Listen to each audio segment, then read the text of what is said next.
Learning জন্য তোমাদের সবাইকে স্বাগতম। আজকে আমি আবারও নতুন একটি ভিডিও নিয়ে চলে আসলাম। আজকে ভিডিওটা হচ্ছে অষ্টম শ্রেণীর হিন্দু ধর্ম নিয়ে। এখানে আমি কিছু একক কাজ লিখেছি, তারপর কিছু দলগত কাজ লিখেছি। তাহলে চলো শুরু করা যাক। এখানে প্রথমে আসে তীর্থস্থান।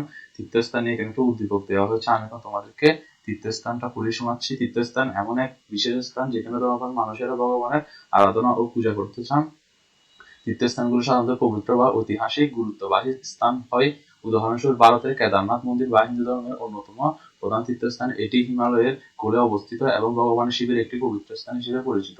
প্রতি বছর লক্ষ লক্ষ ভক্ত এখানে আসেন ভগবান শিবের আশীর্বাদ লাভের আশায়। কেদারনাথ মন্দিরের প্রাকৃতিক সৌন্দর্য এবং আধ্যাত্মিক পরিবেশ ভক্তদের মনে শান্ত এবং পবিত্রতা অনুভূতি জাগায়। আর এখানে কেদারনাথ মন্দিরের ইতিহাস প্রায় 1200 বছর পুরনো। এই মন্দিরটি পঞ্চকেদারের অন্যতম এবং এটি সমুদ্রপৃষ্ঠ থেকে 3583 মিটার উচ্চতায় অবস্থিত। এই স্থানটি ধর্মীয় আচার অনুষ্ঠান, ঐতিহ্য এবং সংস্কৃতির মিশ্রণ হিসেবে পরিচিত। ভক্তরা এখানে এসে বিভিন্ন পূজা এবং আচার অনুষ্ঠানে অংশ নেন, যা তাদের আর্থিক উন্নতির পথে সাহায্য করে। তীর্থস্থানগুলো সাধারণত প্রাকৃতিক সৌন্দর্য এবং আধ্যাত্মিক পরিবেশে ঘেরা, যা ভক্তদের এক বিশেষ ধরনের শান্তি এবং পবিত্রতার অনুভূতি এনে দেয়। তীর্থস্থানের অন্যতম বৈশিষ্ট্য হলো আধ্যাত্মিক এবং প্রাকৃতিক পরিবেশ, যা মানুষের মনের উপর গভীর প্রভাব ফেলে। ধর্মীয় অনুষ্ঠান এবং পূজার মাধ্যমে এখানে মানুষ তাদের জীবনের সমস্ত দুঃখ কষ্ট ভুলে যায় এবং নতুন উদ্যম নিয়ে জীবনে চলা শুরু করার অনুপ্রেরণা পায়। তীর্থস্থান এবং আধ্যাত্মিক অভিজ্ঞতা মানুষকে নতুন করে জীবনকে উপলব্ধি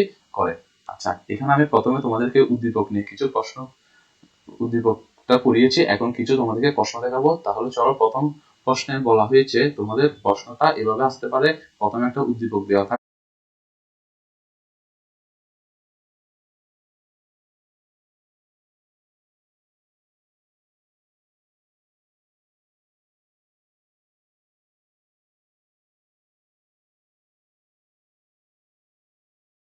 তারপর এখান থেকে এইভাবে কিছু প্রশ্ন করা হবে।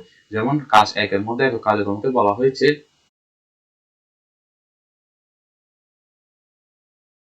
তীর্থস্থানটির বৈশিষ্ট্য লিখো।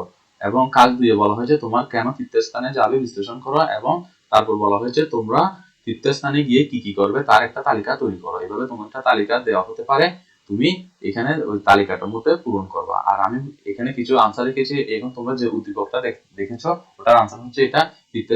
তীর্থস্থানটির বৈশিষ্ট্য হচ্ছে পবিত্রতা, ইতিহাস, আধ্যাত্মিক পরিবেশ ও ধর্মীয় আচার আচরণ। ফার্স্ট টাইম পবিত্রতা দাসী তীর্থস্থানগুলো ধর্মীয় বা আধ্যাত্মিক দৃষ্টিকোণ থেকে অত্যন্ত পবিত্র স্থান হিসেবে বিবেচিত হয়। এখানে প্রার্থনা, পূজা অর্চনা করা হয়। ঐতিহাসিক ইতিহাস ও ঐতিহ্য। তীর্থস্থানগুলোর সাথে অনেক পুরনো ঐতিহাসিক ও ধর্মীয় গল্প এবং কিংবদন্তি জড়িত থাকে। এই স্থানগুলো সাধারণত বহু বছর ধরে মানুষের পূজার স্থান হয়ে উঠেছে। এবং 3 নম্বর আছে আধ্যাত্মিক পরিবেশ। তীর্থস্থানগুলিতে এক ধরনের আধ্যাত্মিক শান্তি বা স্নিগ্ধতা থাকে, যা মানুষের মন এবং মননকে প্রশান্তি দেয়। এবং লাস্টেরটা হলো ধর্মীয় আচার অনুষ্ঠান। এখানে বিভিন্ন ধর্মীয় আচার অনুষ্ঠান পালন করা হয়। এই অনুষ্ঠানগুলো মানুষের ধর্মীয় বিশ্বাসকে দৃঢ় করে। আচ্ছা, এখন শেষ। এখন পরের প্রশ্নটা হচ্ছে তোমরা তীর্থস্থানে গিয়ে কি কি করবে। এখানে একটা তালিকা তৈরির কথা বলা হয়েছে। এখানে তালিকাটা হচ্ছে এখানে আধ্যাত্মিক অভিজ্ঞতা, মানসিক প্রশান্তি, ধর্মীয় আচার অনুষ্ঠান, ঐতিহাসিক ও সাংস্কৃতিক স্থান এবং প্রাকৃতিক সৌন্দর্য উপভোগ। প্রথমটা হচ্ছে তীর্থস্থানে যাওয়া আমার আধ্যাত্মিকতা বৃদ্ধিতে সহায়ক হতে পারে। এখানে প্রার্থনা ও ধ্যানের মাধ্যমে ভগবানের কাছাকাছি অনুভব করতে পারি। এবং তীর্থস্থানের পরিবেশ সাধারণত শান্ত ও স্থির থাকে, যা আমার মানসিক প্রশান্তির জন্য উপকারী হতে পারে। এবং ব্যস্ত জীবনের কোলাহল থেকে দূরে এসে এবং মানসিক শান্তি পেতে পারি। এবার 3 নম্বরে বলা হয়েছে তীর্থস্থান বিভিন্ন ধরনের আচার অনুষ্ঠান পালন করা হয়। এসব অনুষ্ঠানে অংশগ্রহণের মাধ্যমে আমি আমার ধর্মীয় বিশ্বাস ও সংস্কারগুলো মজবুত করতে পারি। এখানে তোমরা চাইলে 3টাও লিখতে পারো, 4টাও লিখতে পারো। জাস্ট আমি এখন তোমাদেরকে 3টাই বললাম। আচ্ছা, আমি এখন পরের প্রশ্নে আসি।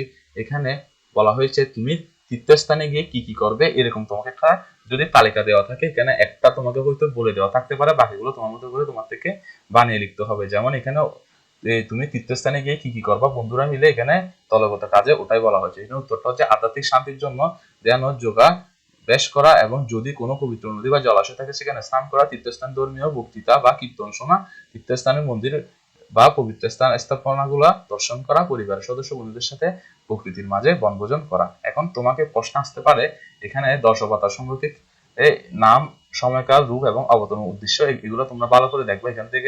এখান থেকে আসতে পারে। তারপর এখানে আসছে কয়েকটা যোগাসনের উপকারিতা। তোমরা তোমাদের মতো করে কয়েকটা যোগাসন দেখে যাবো। আমি এখানে পদ্মাসন আর ভুজঙ্গাসন বলেছি, এখানের মধ্যে এটার উপকারিতাটাও দেখবা, আবার প্লাস এটা কিভাবে করতে হয় ওই নিয়মটাও তোমরা দেখে যাবা। এখানে আমি উপকারিতা বলেছি, উপকারিতার মধ্যে আছে মনোযোগ ও ধ্যান। এখানে মনোযোগ ধ্যানের মধ্যে পদ্মাসন ধ্যানের উপযুক্ত আসন, এটি মনোযোগ ও মস্তিষ্কের কার্যকারিতা বৃদ্ধি করে।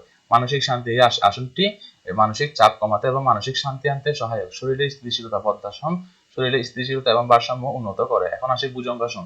ভুজঙ্গাসনের কিছু উপকারিতা আছে, যেমন এটা মেরুদণ্ডের আমাদের স্থিতিশীল করতে সাহায্য করে এবং সোজা ও শক্তিশালী করতে সাহায্য করে। বুক এবং ফুসফুসের উন্নতি, এটা এই আসনটি বুক এবং ফুসফুসের কার্যকারিতা বৃদ্ধি এবং শ্বাস প্রশ্বাসের সমস্যা কমাতে সাহায্য করে এবং অঙ্গের কার্যকারিতা। ভুজঙ্গাসন অঙ্গের কার্যকারিতা উন্নত করে এবং পাচনতন্ত্রকে সুস্থ রাখে। আজকের ভিডিওটা এতটুকু পর্যন্ত। তোমাদেরকে ভিডিওটা দেখার জন্য থ্যাংক ইউ। তোমরা আমার চ্যানেলটা সাবস্ক্রাইব করবা এবং আমি এরকম নিয়মিত ভিডিও দিবে, এখান থেকে তোমাদের পরীক্ষার প্রশ্ন